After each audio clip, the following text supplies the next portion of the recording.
brought to you by Unienzyme।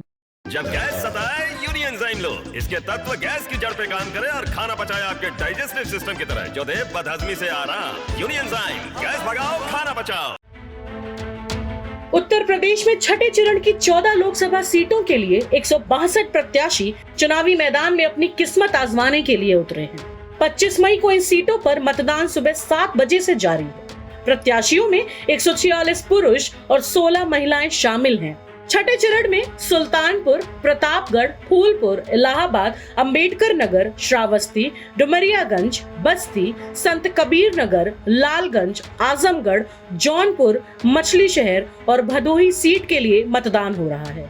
मतदान शुरू होते ही बसपा सुप्रीमो मायावती ने लगातार 2 ट्वीट किए। अपने पहले ट्वीट में मायावती ने लिखा है, आज लोकसभा के छठे चरण के मतदान में लोग अगर महंगाई, गरीबी, बेरोजगारी जैसी राष्ट्रीय समस्याओं से मुक्ति की चिंता करके सही संवैधानिक कल्याणकारी सोच वाली सरकार चुनने के संकल्प के साथ पहले मतदान फिर जलपान का अभियान जारी रखे तो बेहतर है। तभी यहाँ बहुजन हिताय व बहुजन सुखाय संभव होगा।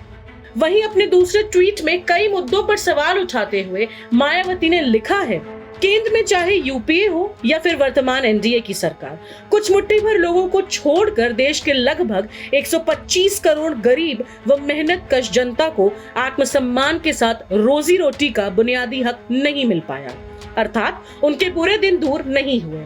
अतः अच्छी सरकार के लिए आपका वोट जरूरी है। बता दें कि 25 मई को यूपी की 14 लोकसभा सीटों पर मतदान किया जा रहा है। बीजेपी के लिए पिछले चुनाव में सबसे कठिन चरण यही रहा था, जहां पर विपक्ष ने कांटे की टक्कर दी थी और 5 सीटें भी जीतने में कामयाब रही थी। जातीय बिसात पर खड़े पूर्वांचल में सपा ने गैर यादव ओबीसी का दांव चला है, तो बीजेपी ने भी सवर्ण कार्ड खेला है। इस तरह बीजेपी और सपा दोनों ने ही एक दूसरे की राह में कांटे बिछा दिए हैं। छठे चरण में यूपी के कुछ अहम सीटों पर मतदान हो रहा है, जिसमें सुल्तानपुर, प्रतापगढ़, फूलपुर, इलाहाबाद, अंबेडकर नगर, श्रावस्ती, डुमरियागंज, बस्ती, संत कबीर नगर, लालगंज, आजमगढ़, जौनपुर, मछली शहर और भदोही सीट शामिल है। 2019 में इन 14 लोकसभा सीटों में से बीजेपी 9 सीटें ही जीत सकी थी, जबकि 5 सीटों पर उसे हार का सामना करना पड़ा था। ब्यूरो रिपोर्ट, यूपी तक।